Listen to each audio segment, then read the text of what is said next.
Welcome to Kannan info Tamil. நம்ம இன்னைக்கு என்ன டாபிக் பார்க்க போறோம் அப்படின்னா, சமீப காலங்கள்ல சீனாவுடைய செயல்பாடுகள் இந்தியாவுக்கு எல்லை பகுதிகளில் மிகப்பெரிய பிரச்சனைகளை கொடுத்து வந்துகிட்டு இருக்கு. அது மட்டும் இல்லாம சீனா தன்னுடைய விமானப்படை மற்றும் கடற்படைய மிகப்பெரிய அளவுல மாடர்னைஸ் செஞ்சு வந்துகிட்டு இருக்காங்க.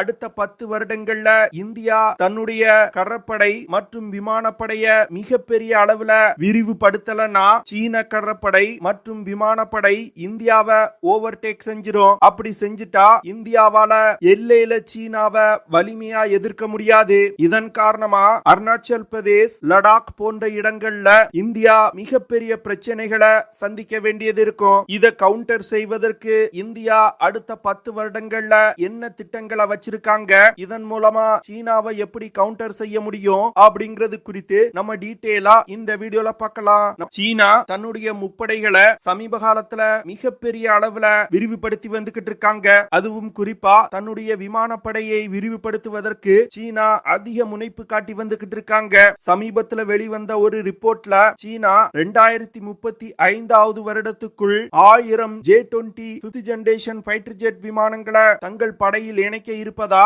செய்திகள் வெளிவந்திருக்கு. அப்படி 2035 வருடத்துக்குள்ள சீனா 1000 J-20 5th generation fighter jet விமானங்களை தங்கள் படையில இணைச்சிட்டாங்கன்னா இந்த பிராந்தியத்தோட ஏர் பவர் சுப்பீரியாரிட்டியில மிகப்பெரிய மாற்றங்கள் நிகழும். சீன விமானப்படையை இந்த பகுதியில யாராலும் தோற்கடிக்க முடியாது. J-20 5th generation fighter jet விமான ப்ரொடக்ஷனை அதிகப்படுத்துவதற்கு சீனா மிகப்பெரிய அளவுல ஃபேக்டரிகளை டெவலப் செய்து வருவதா செய்திகள் வெளிவந்திருக்கு. தற்போதைய நிலையில ஒரு வருடத்துக்கு 40 முதல் 50 J-20 விமானங்களை தயாரிக்க முடியும். ஆனா சீனா புதிதாக உருவாக்கக்கூடிய ஃபெசிலிட்டிகளை கொண்டு ஒரு வருடத்துக்கு 120 J-20 விமானங்களை உருவாக்குவதற்கு திட்டமிட்டிருக்காங்க.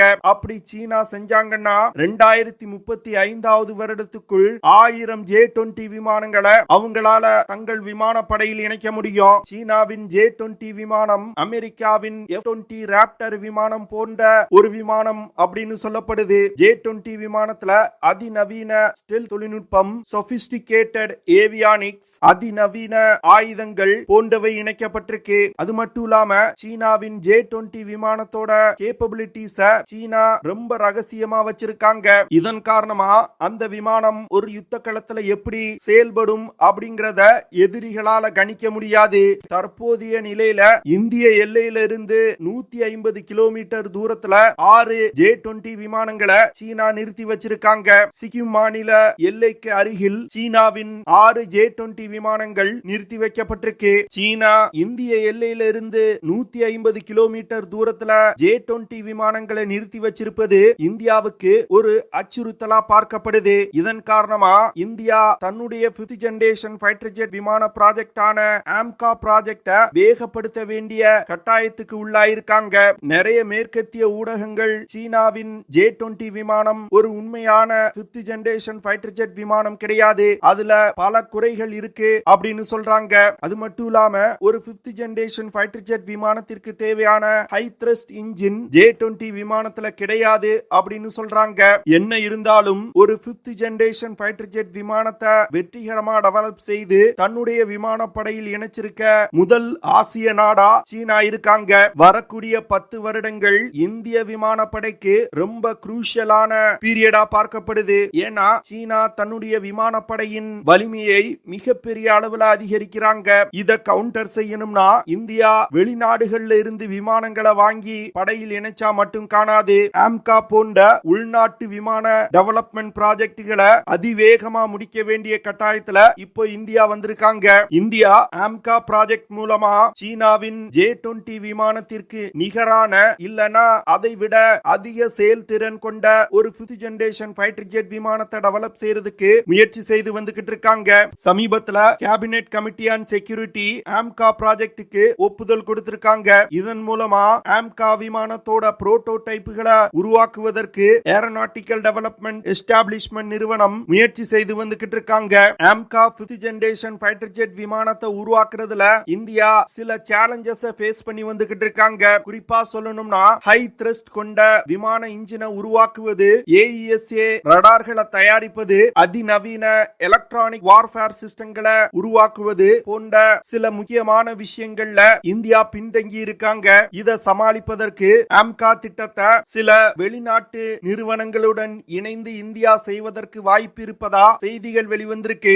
என்ன பொறுத்தமட்டில் விமான இன்ஜின் தயாரிப்புல மட்டும்தான் இந்தியா பின்தங்கி இருக்காங்க. ரடார்களை உருவாக்குவது, எலக்ட்ரானிக் வார்ஃபேர் சிஸ்டங்களை உருவாக்குவதிலெல்லாம் இந்தியா ஒரு முன்னேறிய நிலையில தான் இருக்காங்க. அதனால விமான இன்ஜினை இந்தியால உருவாக்குவதற்கான திட்டங்களை இந்தியா வகுத்து செயல்பட்டால் கூடிய விரைவில் ஒரு ஹை த்ரஸ்ட் இன்ஜினை இந்தியாலே தயாரிக்க முடியும். இந்தியா உருவாக்கும் AMCA 5th generation fighter jet விமானத்துல 6th ஜெனரேஷன் விமானங்கள்ல இருக்கக்கூடிய சில தொழில்நுட்பங்களை இணைப்பதற்கு இந்தியா திட்டமிட்டு இருக்காங்க. அதனால ஆம்கா விமானம் ஒரு 5+ ஜெனரேஷன் விமானமா உருவாவதற்கு வாய்ப்பு இருக்கு. சீனாவை கவுண்டர் செய்வதற்கு இந்தியா கையில் எடுத்திருக்கக்கூடிய இரண்டாவது விமான திட்டம் தேஜஸ் MK2 விமான ப்ராஜெக்ட். ஏற்கனவே இந்திய விமானப்படையில LCA தேஜஸ் MK1 மற்றும் MK1A விமானங்கள் பயன்பாட்டில் இருந்து வருது. ஆனா இந்த தேஜஸ் MK2 விமான ப்ராஜெக்ட் அந்த விமானங்கள்ல இருந்து முற்றிலும் வேறுபட்டது. இந்த திட்டத்தின் மூலமா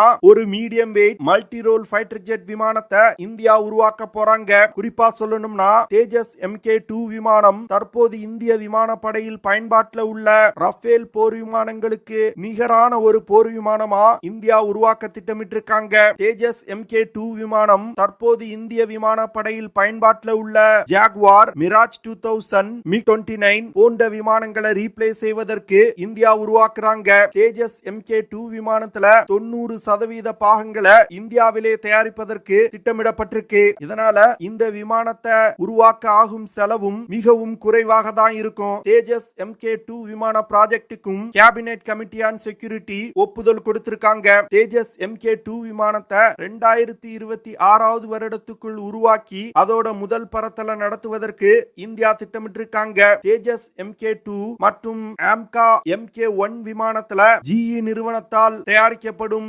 F414 இன்ஜின் பயன்படுத்தப்பட உள்ளது. இதற்கான ஒப்பந்தம் அமெரிக்காவுடன் போடப்பட்டிருக்கு. இதனால இந்த ரெண்டு ப்ராஜெக்டுகளையும் இந்தியா அதிவேகமா டெவலப் செய்து முடிப்பாங்க அப்படின்னு எதிர்பார்க்கப்படுது. அடுத்த 10 வருடங்கள்ல இந்திய விமானப்படை 1000 J-20 விமானங்களை எதிர்த்து போராடக்கூடிய வல்லமை பெற்ற விமானப்படையா உருவெடுத்திருக்கணும். அப்படி உருவெடுப்பதற்கு ஆம்கா மற்றும் தேஜஸ் MK2 விமான ப்ராஜெக்ட் ரொம்பவும் முக்கியமானது. அடுத்து தற்போதைய நிலையில உலகின் மிகப்பெரிய கடற்படைனா அது சீன கடற்படை தான். ஆனா உலகின் வலிமையான கடற்படை அப்படின்னு பார்த்தா அமெரிக்க கடற்படை தான் முதல் இடத்துல இருக்காங்க.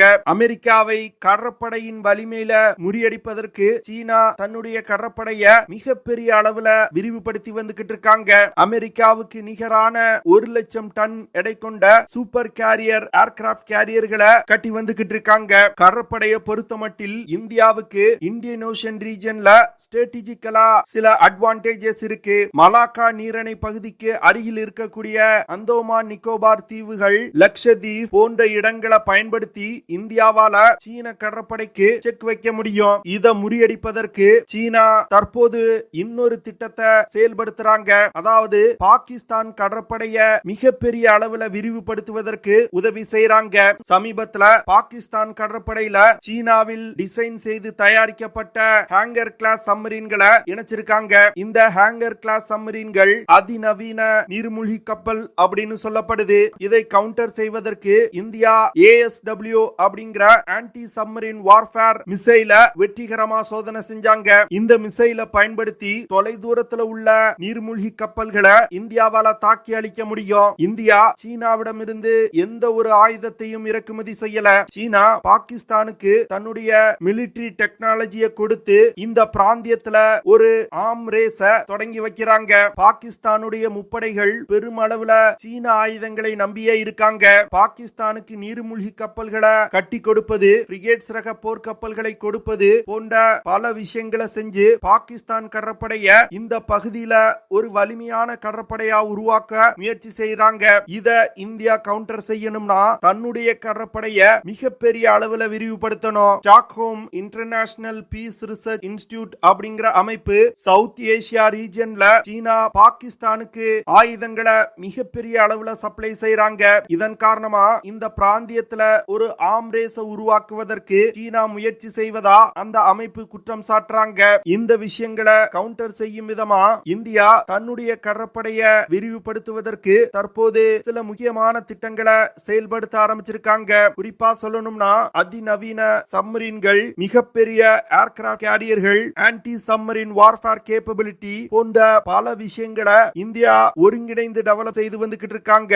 அடுத்த 10 வருடங்கள்ல இந்திய பெருங்கடல் பகுதியில ஒரு வலிமையான கடற்படையா இந்தியா இருக்கணும்னா இந்தியா தன்னுடைய கடற்படைய மிகப்பெரிய அளவுல விரிவுபடுத்தி இருக்கணும். அந்த விஷயத்தை உணர்ந்து தற்போது இந்தியா கடற்படையை விரிவுபடுத்த ஆரம்பிச்சிருக்காங்க. சமீபத்தில் பேட்டி அளித்த திரு ராஜ்நாத் சிங் அவர்கள் இந்தியாவுக்கு குறைந்தது 5 முதல் 6 விமானம் தாங்கி போர்க்கப்பல்களாது தேவை அப்படின்னு சொல்லியிருந்தாரு. இதுல இருந்து இந்திய கடற்படையோட கேப்பபிலிட்டிய அதிகப்படுத்துவதற்கு இந்திய அரசாங்கம் முனைப்போடு இருப்பது ரொம்ப தெளிவா தெரியுது. இந்தியா ஒரே நேரத்துல விமானப்படை மற்றும் கடற்படைய மிகப்பெரிய அளவுல மாடர்னைஸ் செய்ய வேண்டிய கட்டாயம் தற்போது ஏற்பட்டிருக்கு. அடுத்த 10 வருடங்களை இந்தியா மிஸ் பண்ணிட்டாங்கன்னா வரும் காலத்துல பல பிரச்சனைகளை சீனா மற்றும் பாகிஸ்தானிடமிருந்து சந்திக்க வேண்டியது இருக்கும். இதை உணர்ந்துதான் தற்போது அனைத்து ஆயுதங்களையும் இந்தியாவில் தயாரிப்பதற்கு இந்தியா முயற்சி செய்து வந்துகிட்டு இருக்காங்க.